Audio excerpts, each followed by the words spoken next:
Good evening, ladies and gentlemen, and welcome back to the Bourbon Basement. I'm Ryan, And I'm Steve. and I am super excited. 2 weeks in a row, we're on a streak here that I've actually got to participate in the show. So, welcome back. Glad to be here for a second week in a row. We'll jump right into it. What are we going to be doing this evening? Well, we've got a very special show for you tonight, This guys. is a special one. It's a Michter's 10. And so when I was looking back, I know we've done a show on the Michter's US 1 bourbon. Is that just a small batch? That's the small batch right here. And I know we've done a show on that.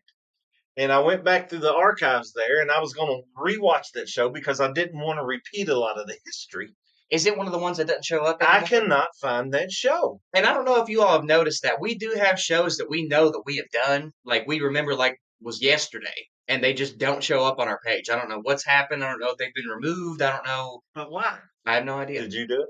Did No. you delete it? Yeah, I go through deleting videos and I just think, Well, I couldn't find it, so I If made that was the case, I'd go back and delete all the ones that we were recording on my phone when we first those started. are good ones. You No, need to they're go not. back and watch those. Those are actually pretty good. You got to start somewhere, folks, and we got our start. You don't have the mic issues with that. The color's like a little faded and stuff, but other than that, you don't have all the technical difficulties with I the don't phone. like one of the biggest things that annoys me is we have cats and stuff that run around the Bourbon Basement, and they like to bump into the camera stands and stuff, and it shifts it so then we have to go and adjust it. I hate more than anything having a different camera angle on every show. Well, I want something consistent. we set up our studio differently a lot. Peter, appreciate you tuning into the stream, sir. Happy Friday to you. Hi, Peter. Happy Friday. All right, guys. I may repeat some of the history. There is a lot of history on Michter's, and to prevent myself from repeating, I'm not going to jump back to the way back Michter's. I'm going to start with the new Michter's, like the Michter's that we know. Happy Friday, Gene Boy. Hopefully you all had a great trip. Thank you all for tuning in. Welcome to the show. Welcome Missed to you the last show. week. Yeah, go ahead and do what the producer's saying there. Already? Yeah, we might as well get them started. I mean, I guess you all know how this show can go, so I guess the producers already want you all. If you have your bourbons going in the background, pull your favorite bottle off your shelf, or if you have a Michter's 10-year, we invite you to take a drink. We can do it too. I guess it would probably be all right. Now, don't break tradition, but we can invite them to do it just so they can make it through the show a little more at ease. We could have 4 or 5 of these before we get to the tasting part of it. We'd be This is gonna acclimated. be the bourbon we ever had. All right, guys. Well, where you're pouring yourself a drink, if you have Michter's 10, that's an excellent bourbon to start with. Any 10-year bourbon, I know. So I know that we had this. What was the comparison that we were doing? What was the challenge that we were doing with this? That where we tried it? It was a short or something, or a video that we made. Well, It was that a wasn't that long ago. No, it was like 4 weeks ago. Knob 12 It was Knob 12 and compared to Michter's this, 10. and I don't remember what our And our we ended up background was. blinding that, and Michter's 10 won. But it was good. Knob 12 was good too. Was that for They're saying to do it, to pour it. Go ahead So and pour it? yeah. You want to? Pour it No, so while we can drink it. Don't break tradition. Okay. We can't do that. We got to stick with our roots. Ryan says no. We can't do it. And anyway, so I'm going to try to get into some of this. I'm going to move pretty quick because if y'all can see my notes, Did you ever answer my question? we did a blind on that to compare something to something, and Michter's 10 won. If you all can help us out without us having to go back to our channel and Was see that what a show video or was about. that a live? No, it was a video. Just a video. It was just a short video. And that's odd that you do video with me because you usually don't do videos with me. I think you forced me into it. You sure it wasn't a live? It wasn't a live. Okay. That would have been too short for a live. Well, that'll be a good one. This should be an easy one to find if you go to the video section and see me and Ryan in there. But we've both had this before, and so the stakes are kind of high here. Like And the expectations are up this there. bottle is also still in the Sweet 16 bracket, so of our March Madness. There's a lot of good bottles. And next Friday, guys, is going to be a good show because it's going to be the blind tasting of the Final Four to see who wins the national championship. Having to pour Trails in, have an M10 not opened yet. Oh. Maybe save it for a special occasion. Special occasion M10. Heaven Hill sourced, I believe, 105 proof. Hey, nice. You might need more than 105 proof to make it through this year. Let's drink 2. Maybe drink 2 or 3 or 4. Whatever's going to help you make it to the end of the We're show. here for you tonight, right? Well, that's Friday entertainment. That's what we're here for. We want to be your drinking buddies on Friday. We're going to sample some bourbons for you, and hopefully you'll get an idea of what it might taste like if you ever want it, or maybe you don't want it after we get done with it. Who knows? Thinking that I might need to start working Fridays though, like as long as I get off in time, because I've done nothing but bed rot today, guys. I've done nothing today. I've been so unproductive. This is the first thing I've done all day. Well, then you ought to be fired up and ready to go. I'm in a good mood. It's been a nasty day outside. It's gross, yeah. All right. So today we're going to talk about the Michters, more of the recent history, and where that starts is in 1995. So Joseph Magliano, I hope I'm pronouncing that right, Joe. Joseph Magliano and Richard Newman, they got together and they resurrected the abandoned Michters trademark. All right. Peter also said he has a few Elijah Craig barrel proofs open just in case. Okay. We get the so nice to know we have some Because he backups. needs Yeah, that. nice to know we have some backups on standby. All right, so they resurrected that brand. They packed it up and they moved it from Pennsylvania to Louisville, Kentucky, Whiskey Row. Okay, so that's what they did. Now they started that in 1995. Well, they did not distill any product until 2015. Wow. So there's 10 years that's all sourcing every product they had. Okay. But in 2015, they actually got their Shively distillery up and running at full production. So they started producing their own spirits then, but they concentrated mostly on this Michter small batch, the US1. You have something?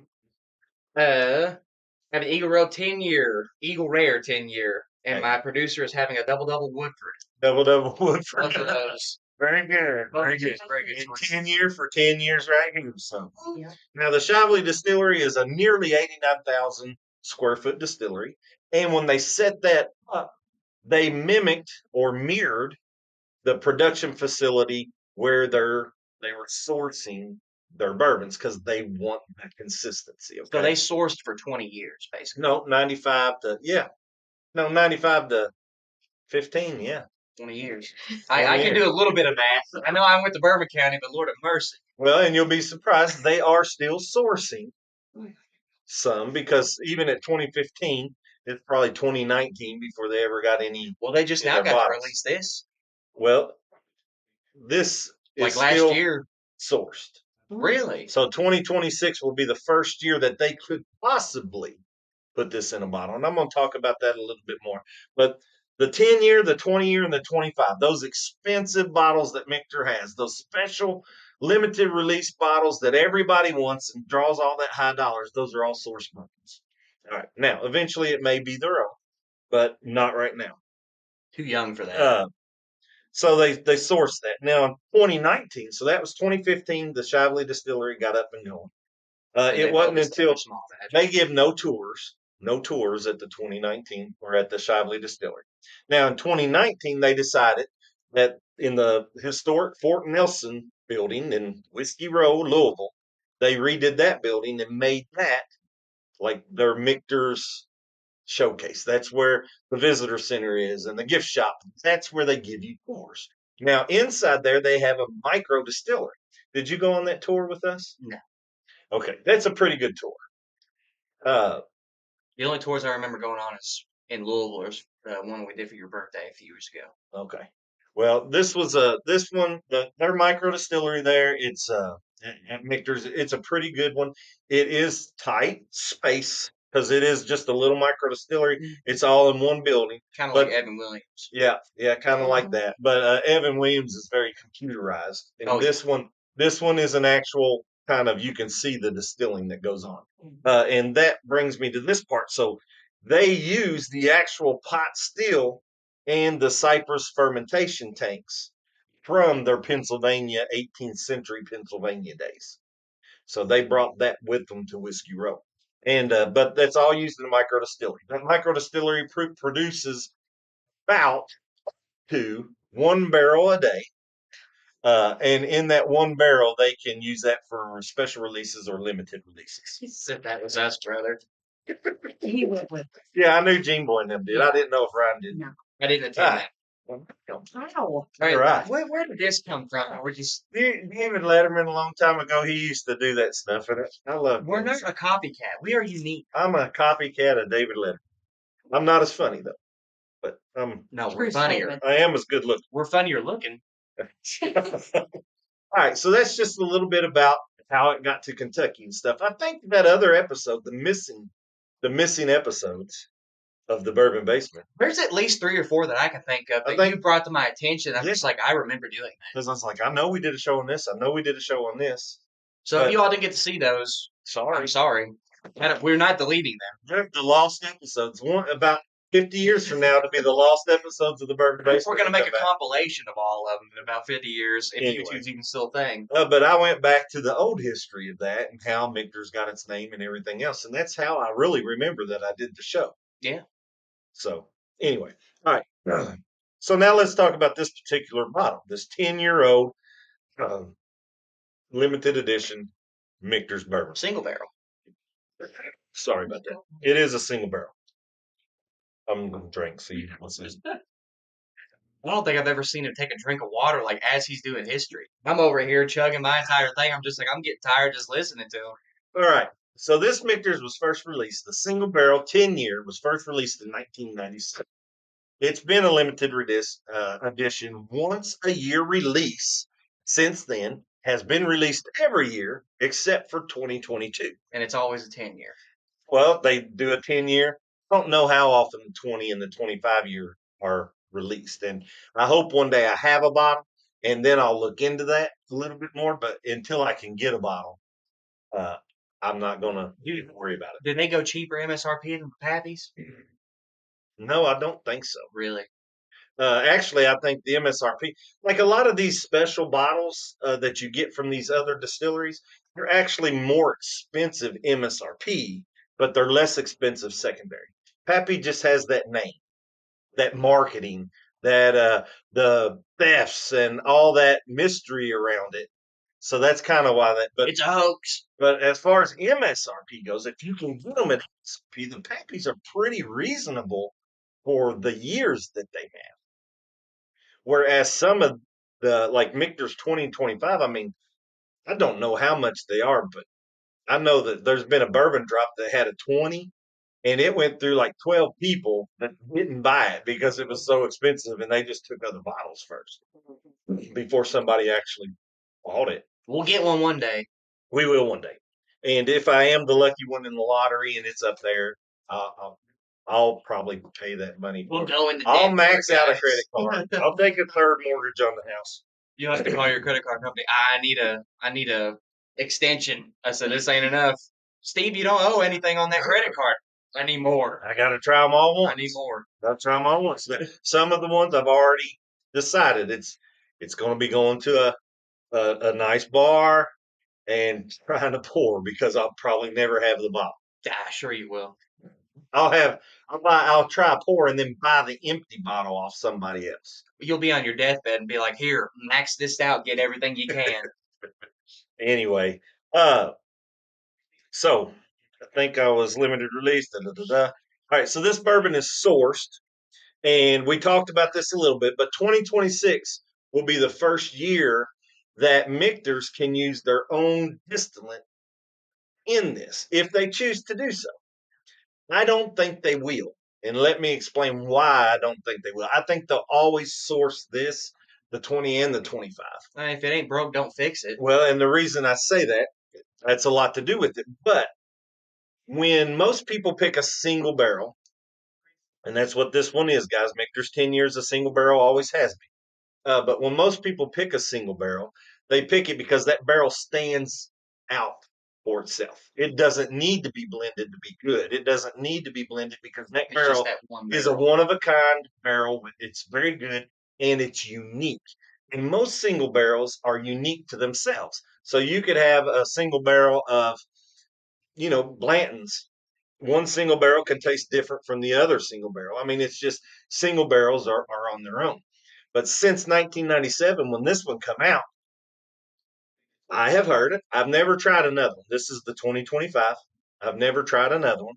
But this one here, they said has been so consistent through the years that a person that doesn't have the expert palate probably couldn't tell a 2020 from a 2024. Okay, If it ain't broke, don't so fix it. they've had consistency with this. So their single barrels are very consistent. They don't have a lot of uniqueness. They taste like each other. I'm assuming we don't know where they source. Ah, we're very secretive. And that's where the fun part begins at the end of this. Okay, You here we know how go. I like to do that. Yeah. So the sourcing and mash are secretive. Uh, So we don't know the mash bill either. but I do believe so. That's why I believe they'll always source this. Another reason, and I'll say this again later, I'll reiterate this a little bit later. But another reason is because most of the bourbons that are in these mixtures 10 years, where it says 10 years on the label, they go for that consistent taste. So sometimes, more often than not, the barrel is older than 10 years old. And from what I've researched and read, they're usually between 12 and 14 years old, even though the label says 10. Now, you can put an older bourbon into a 10-year-old And call it a 10. label, but you can't put a younger bourbon into a 10-year-old or label.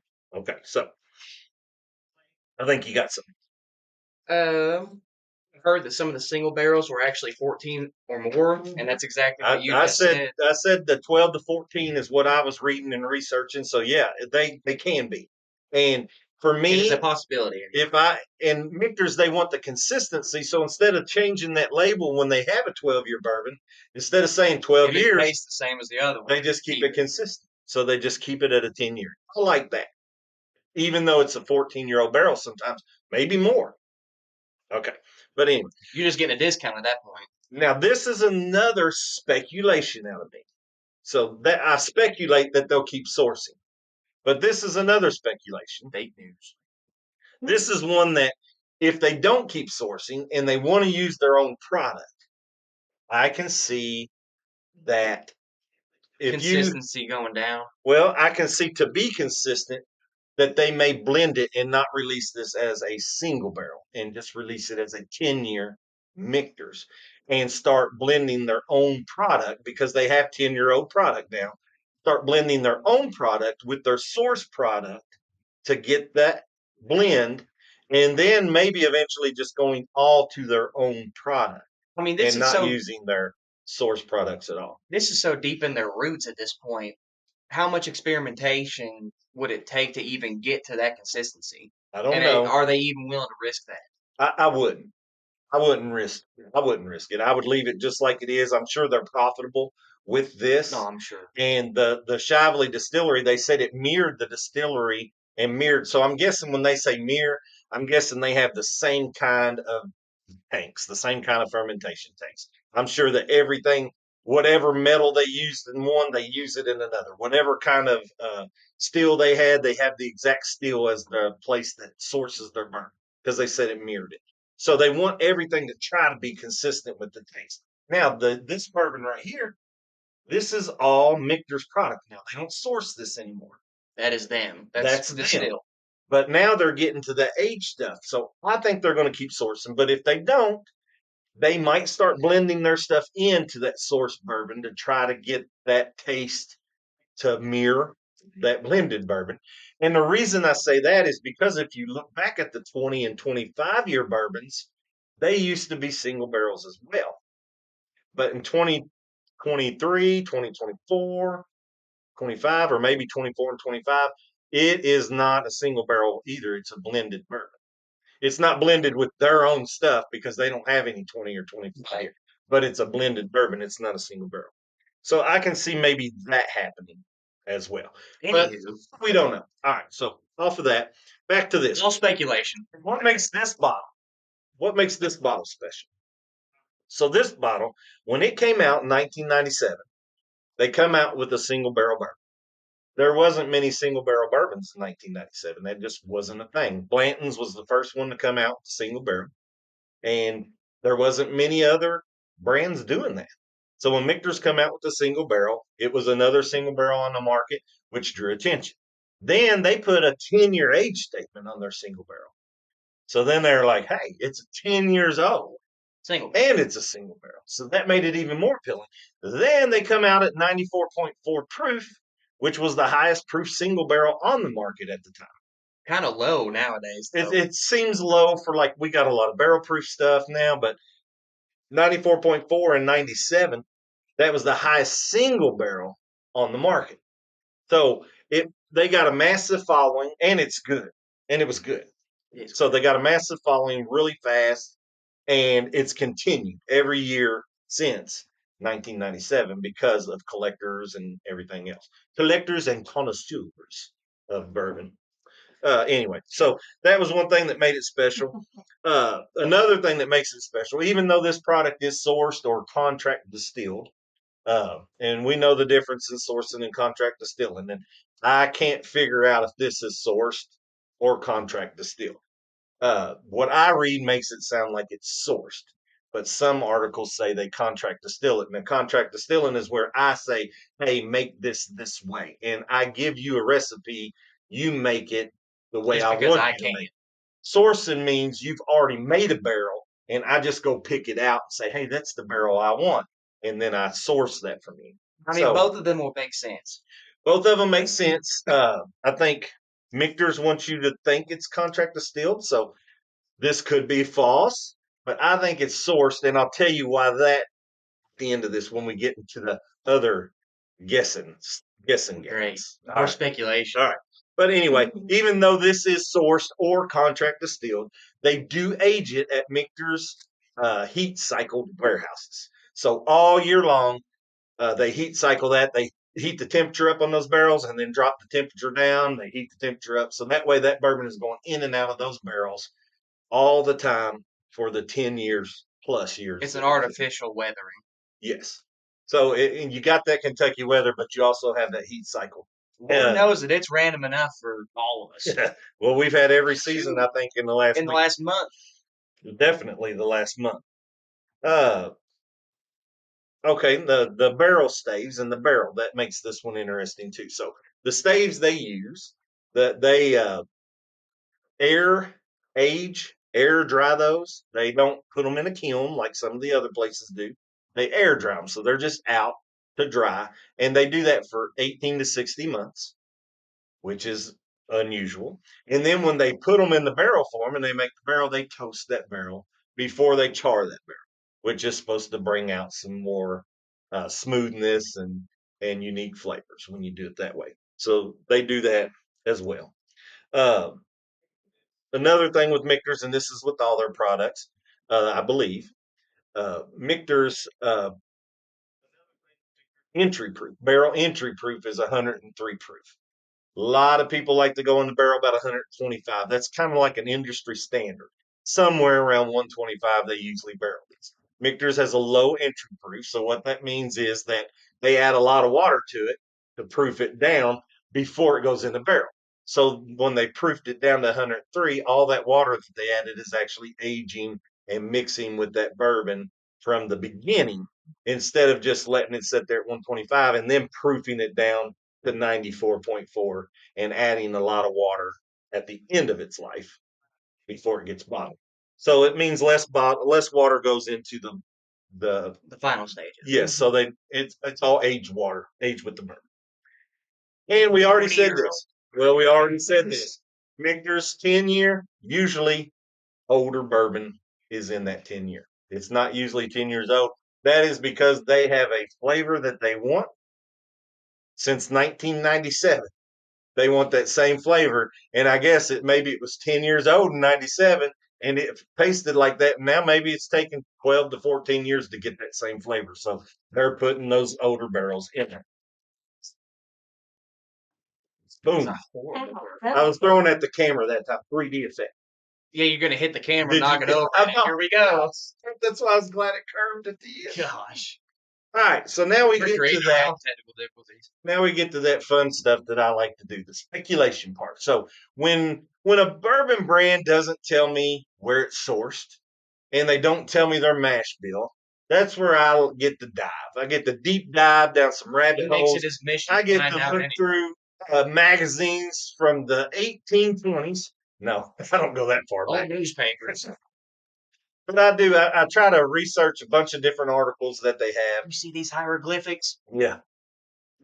I try to look at a bunch of different articles, and I've had clues where pictures. Oh, I almost did it, didn't I? Almost got that camera. Where there's some pictures in the magazines. And you're still holding the same shape. Let's not do that. Where there's pictures in magazines that'll tell the barrel behind the guy. That was pointed out to me one time by someone else. I didn't even find that on my own. To what barrel was in it. So there's clues that you can find, breadcrumbs I call them, about how that you can figure this out. Well, this one, you can figure out a lot of different things on some of these, but this particular one for Michter's, I couldn't find hardly anything. The only thing I could confirm is that Michter said, yes, it is 51% corn, and then it's rye, and then it's malted barley. So we know it's bourbon, and it's a rye forward bourbon, not wheated. And that's all that Michter's really says about it. So I had to kind of go to the industry experts, the guys that's been doing this, Forums. the guys that's been doing this many, many years that have already had the opinion out there. And there was two very popular opinions about this. I picked one because it made the most sense to me. So to me, uh, and this is bolstered. I'm going with this one, but it's bolstered by the fact that Michter's first master distiller, his name's Willie Pratt. He was a Brown Foreman veteran. All right. Not only was he a Brown Foreman veteran, but he's a very good friend to the Woodford Reserve creator, Lincoln Henderson. So I believe in the industry experts that think that Michter's 10 year is made by Brown Foreman. All right. So I'm going with Brown Foreman on this. I cannot tell you that that is true. This could be rumor. And I did not do. He's not a detective. He's a lineman. No, I like to put on my Sherlock Holmes, my Matlock, my Columbo, my Adrian Monk, my Psych. I like to put on those hats and try to figure this thing out. I was a little disappointed I didn't get further than I did. So I just trusted these experts. Like I said, there's two big theories. This was the best one, and that's why. And then for the mash bill, and this is why I say it's sourced, because I do believe this as well. Those same experts that believe Brown Foreman make this, they also think it uses the mash bill 79% corn, 11 rye, and 10 malted barley, because that's what Brown Foreman uses. It's the one they use for their aged bourbons, which is the Old Forester 1924 and the King of Kentucky. We're on to you, Michters. So that's what Brown Foreman uses for their aged bourbons. They use a different recipe for their other Old Forester Woodford Reserve products. But they use that 79 corn, 11 rye, and 10 malted barley for their aged stuffs, 1924 and King of Kentucky. This is an aged product. So I think they sourced those barrels for this particular product. And believe it or not, that's it. That's the one you were reaching off of. Let's drink. Let's drink. Well, I have something else I might say on this. I don't know. So why throw that one out? Because that was just like, I was just going to have one piece of paper up here with just like one word to remind me so I could talk. But you all know he's got to write books. It's easier when I write it down, and it helps me to remember. All right. Let's go to just chatting here. We haven't had this screen in a while. Probably the last couple of streams. I know that you don't switch it. So it's probably been the last month or so since we've seen this. Did I spill? Yeah, you spilled. Well, I spill. Uh-oh. This one's a big time. I guess I'm Ubering home. I was doing it from a foot away, so it's hard. Scooter Gantz 101. What year? It's a 10 year. 10 year single barrel Michters. Is he new? This is the bourbon, not the rye. Although, this is my rye right here. This is my rye. Oh, so funny. No funny, man. Sure can. All right, guys. If you ain't drunk two by now, you're way behind. Oh, sorry, Peter. I guess I misunderstood him. He wanted to know the release year. This is a 2025. Peter already granted you that answer. 2025, yes. Yes. Thank you, Peter. What year? 10 year. I said 10-year Michter single barrel. Well, This is a 2025. were right. You were right. Hey, that's like a loaded question. It could go either way, you know? Ooh, good smell. It is. Hey, Good this is smell. very sweet. Now, this is one of those guys that This is a dessert. Yes. Man, Wow. That's a lot of caramel, a lot of apple, you could smell the a corn. lot of brown sugar. You can smell the corn in it. you got the corn. Uh-huh. Well, Smell if that it corn is, in there, son. if it is 79% corn, that's a pretty Yeah. high corn recipe. Man, that's good. I get a lot of chocolate out of this one. This one's like a I Tootsie get a Roll. lot of sweetness in general. This is like a Tootsie Roll candy for me. Tootsie Roll. Is our producer going to make her Tootsie Roll back Maybe. there? Tootsie Roll. Tootsie. No. What's it? How's that song go? No, don't. Play it. Let's play that That's song. not. The What Tootsie song? Roll song. Who zoomed the camera in? It couldn't have been me. Oh, I've had my hand in this pocket since I picked my glass up. I've had a real hard time zooming this thing out too, guys. Uh-oh. Now it's focused on you. How dandy. All right, now it's out. Let me move down. Then move over. Up this way. It wasn't me. I know it wasn't me. It had to be you. I've had my hand in my pocket since I picked this glass up. Come on, baby. You can do it. It ain't gonna do it. It did it. Okay. let's There. see. Now keep your hands in your freaking I pockets. told you. I've been telling you that the whole time. I think when I pick up my glass or something, it sees my thumb spread. Learn with disaster. So true. Okay. Always. So right now, It this wasn't me. Can everyone vouch that I've had my hand down here to my side since I picked this glass up? It wasn't me. All right, Shaggy. The me. I'm a lot of chocolate on this. There's a lot of cobblers. Tootsie Rolls. I got that candy, that sweetness. I got a fruity, like a chocolate covered strawberry smell here. Hot chocolate. Just if you can think of a good chocolatey smell that you love, that's what I'm smelling of. It's hot chocolate, Tootsie Roll, I'm surprised Hershey's isn't in there. chocolate strawberries. I seen a thing Hershey's ain't even real chocolate. Nesquik. Mm. Nesquik is good. I do like some Nesquik. All right, I like good chocolate though. Extremely sweet overall, guys. Like ridiculously sweet. Very desserty. But then when you actually put it on your palate, it's a little. It is. It's different. It's way different than the smell. And I think I said the same thing about that. I know we didn't do like a full tasting on this when we posted that video, but I think I said something about that the smell and the palate are very different, but similar at the same time. It's that makes drier. sense. It's a dry taste. You got a lot of dryness. You get that dry oaky barrel in there. I do too. Which that's good. You get the taste of the barrel in it. That's Well, it needs no acclimation. It is extremely smooth. It's 94.4 proof.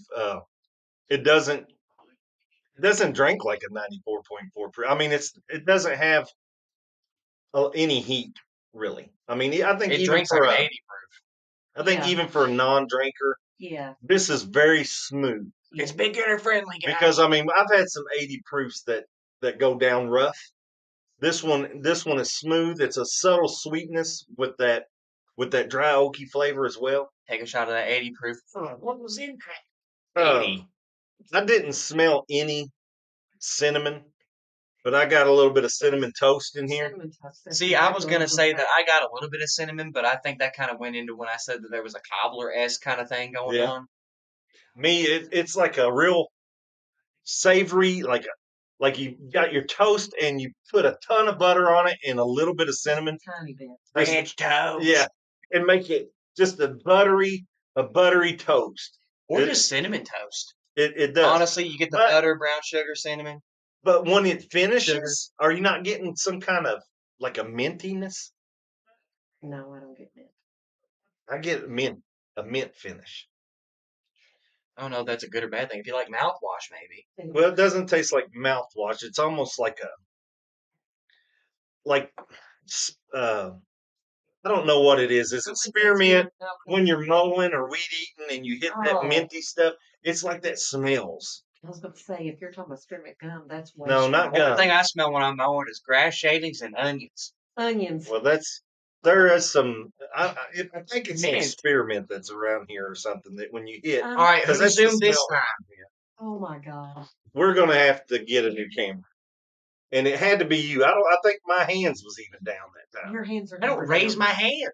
Your hands are never I down. wasn't even. Look, I'm doing this. This Is hand what's is doing still it? in this pocket. Is this what's doing it?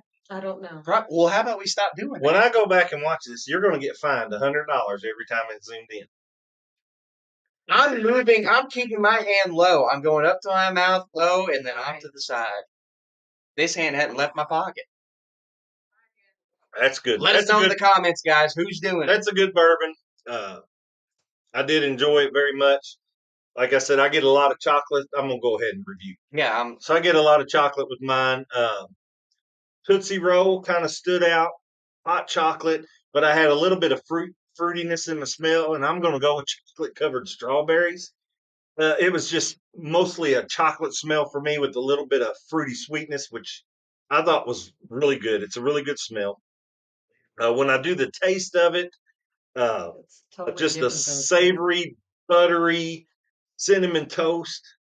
I get a minty finish, but I get that oak barrel in there with a little bit of the oak dryness. It's super good. Super good. Mm-hmm. Very good. it's almost smoky even. A smoky oak. Like a smoky French toast. I'm gonna put a little water in Like this you and take, see what it does. and I'm curious to try that now. Like if you were camping at a campground and decided to make French toast, if it would take on a different flavor if you cooked it over that campfire, like on a piece of tinfoil or Get some something. smoke in it. I might be down for it. Because I mean, I'm getting a little bit of smokiness, Do but you then like also, maple syrup on your French toast? oh yeah, It probably would be good then. That smoky maple. I mean, it tastes just like some bourbon. what was that other one? EB White, that syrup. Was that the name of that syrup? Bob Pep White. always used to get Bob White. Is it Bob White? Bob White. I thought it was EB White. No, I think it's Bob White. Well, you can't find it anymore. But man, it was good. It was like a cane syrup. Well, Delicious. It was thick. Oh, it was. You poured it over, and it literally molasses. Like, Well, what do you think about your bourbon? Is it molasses? not quite. What do you think? It's sweet like molasses, but I enjoyed it. It's very, very desserty on the smell or on the nose, and then even on the palate itself, it has those sweet notes, but it's also a mix of that savory kind of stuff, which Yes. brought me to my point of that smoky French toast that I'm actually curious to try now. With If the- anyone's ever done that, let me know and how it turned out. But it's extremely sweet. It's good. It's cinnamony, oaky, butterscotch, a little bit.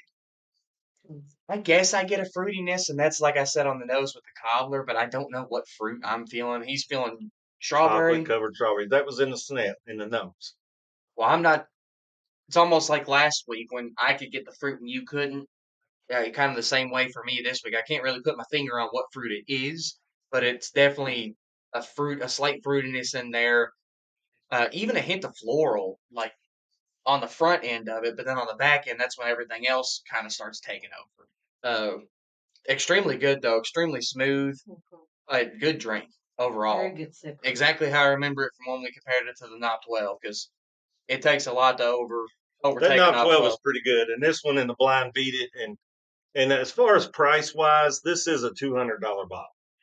It's a pretty daggone expensive bottle. So I'm Limited glad release, that though. it's good because I've had some $200 bottles that isn't Well, as very as good. you thought it was going to be.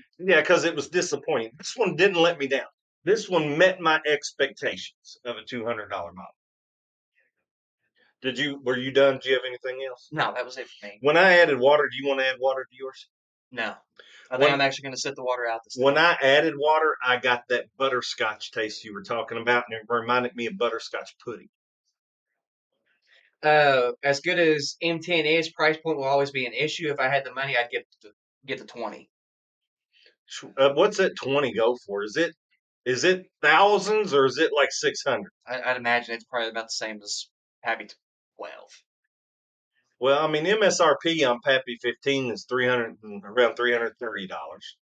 MSP RP around the Pappy 23, I think is like $5.99, You said and thousands. I think $4.99 Thousands. thousands. Is that secondary or Secondary MSRP. Pete. yeah? Because like the Pappy 23 MSRP, I know is like $5.99, and the 20 is $4.99. So if you look at the 20, if it's $1,200, look, that's double of what the Pappy Thousands. is. I mean, I think that MSRP for the 12-year Pappy is like what, 600? No, you're secondary. That's 600. Yeah, your secondary price. The Pappy 10, the over it 10, it's like 179 or something. And I That's just not a told you, Pappy. the 15 Pappy 15 is 330, and then it's like 499 and 590 for the 20 and 23. Could you imagine getting 23 for $600? You got to win the lottery. Got to win that lottery. Anyway, You gonna give it a rating or what goodness, guys. This is a hard rating for me because it's good, and I'm looking over at my 9 shelf. I'm wondering if it goes up there on the 9 shelf. I don't know if it goes that high. It's real good though. 1,200 is what the MSRP 20 will be retail. Yeah. So if you were at like Liquor Barn and you won the lottery, Thank you for the and you information. went up there and that Michter's 20-year was sitting there, you got to pay $1,200 to take that home, even though you're the one You're that the wins the chance lottery to buy it. winner. Yeah. So that's a lot. Alrighty. Now this one here is around $200, and this one is good. I wouldn't buy it every day at $200 because I just don't buy $200 bourbons every day. But If this only. one met my expectations of a $200 bourbon. He said the 20 year is 114 proof. Okay. So it got a higher you're paying for proofage the there. year and the proofage. So Got a higher proofage there. well, I appreciate the information, Pete. That's I'm interested in news. seeing what you're going to do with your rating. I don't. It's real good, but it's also I'm not gonna say real pricey because it gets a lot more pricey, Yeah. and we don't really take price into account. I No, usually and don't anyway. and for a 10-year bourbon, I think it is high because Eagle Rare is another great 10-year bourbon. Yeah, And MSRP on it's like 49. something like It's under 50. that. Yeah, it's cheap.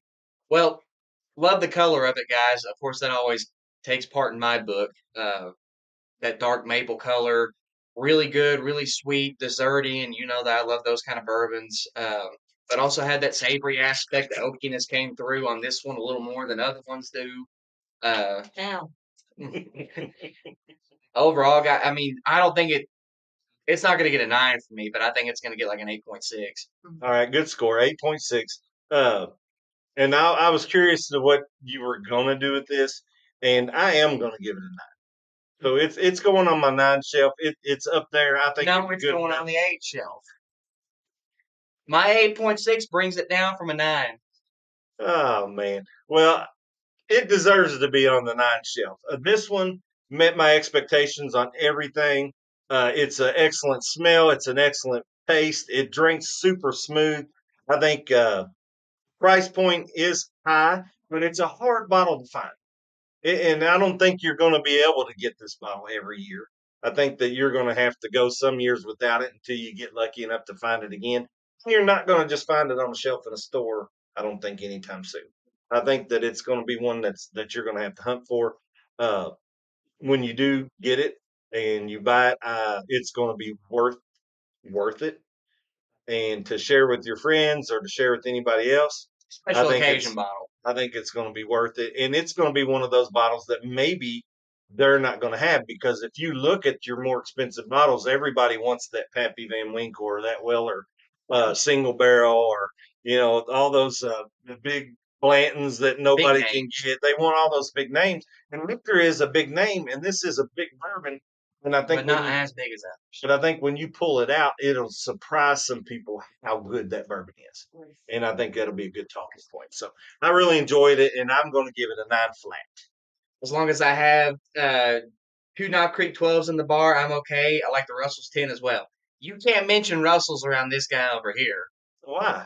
because it always ranks the lowest out of everything. Every Does it? time. For you, yeah. For me, That's odd because Wild Turkey does real well for me in blinds. it seems like every Russell's you've ever tried has ranked at the bottom of the list of whatever we're trying. Well, I got a Russell's 13 over there that we're going to have to break open and see. Well, you can't mention Russell's around this guy. He usually ranks pretty high for me, but not for so and so. I found that odd because when we do a blind tasting or tastings in a Wild Turkey product is in there, I usually score that Wild Turkey product pretty well.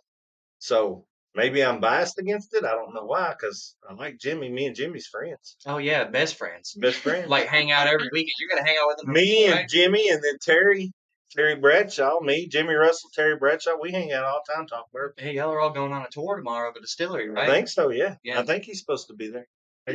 Dress warm because it's gonna be kind of chill. All right, guys. Before we get off track anymore, if y'all have the chance to get this bottle, I recommend it. I don't think it's really going to matter what year you get because they talked about consistency Very and stuff like consistent. that. Wish I could get the Wild Turkey 12. Do we have a Wild Turkey 12? I do have a Wild Turkey 12. We'll sell it to you for a good price. No, we won't sell, but we will have a show on it, and we can tell you whether you're going to want it or not someday. It's one of those bottles, so I collect to drink, but sometimes when I get that special bottle that I like it to sit on my shelf a long time. There's a couple bottles I've already said that he's not allowed to sell. I don't sell any of my bottles. Or drink, sorry. But there's that Wild Turkey 12-year. I love it sitting on my shelf, and it makes me not want to open it right now. But eventually, every bottle I have will be opened and tried and shared. So, Except for a couple. Well, I've been planning a lot of tastings. So if you're one of my bourbon guys that come to tastings, I've got several tastings lined up, and a 12-year tasting is one of them, and that may be part of that 12-year tasting. If Tori would ever come through, we'd have a double eagle very rare to try on one of those, but I don't know. I don't know if it's ever going to happen. You're going to have to give it up. I ain't giving it up. Give He it knows up. better than that. Well, we'll get it out of him eventually, even if he's on his deathbed. That'll be his final gift. Just like, here, guys. Well, I'll be gone by then. No. On his day? You're going to live until 135. Oh, Okay. All right, guys. If you have the opportunity to get this, I definitely recommend it. I don't think that anyone's going to be disappointed with this. I mean, $200, yeah, it's a little bit more expensive, but you get what you pay for as far as quality goes most of the time.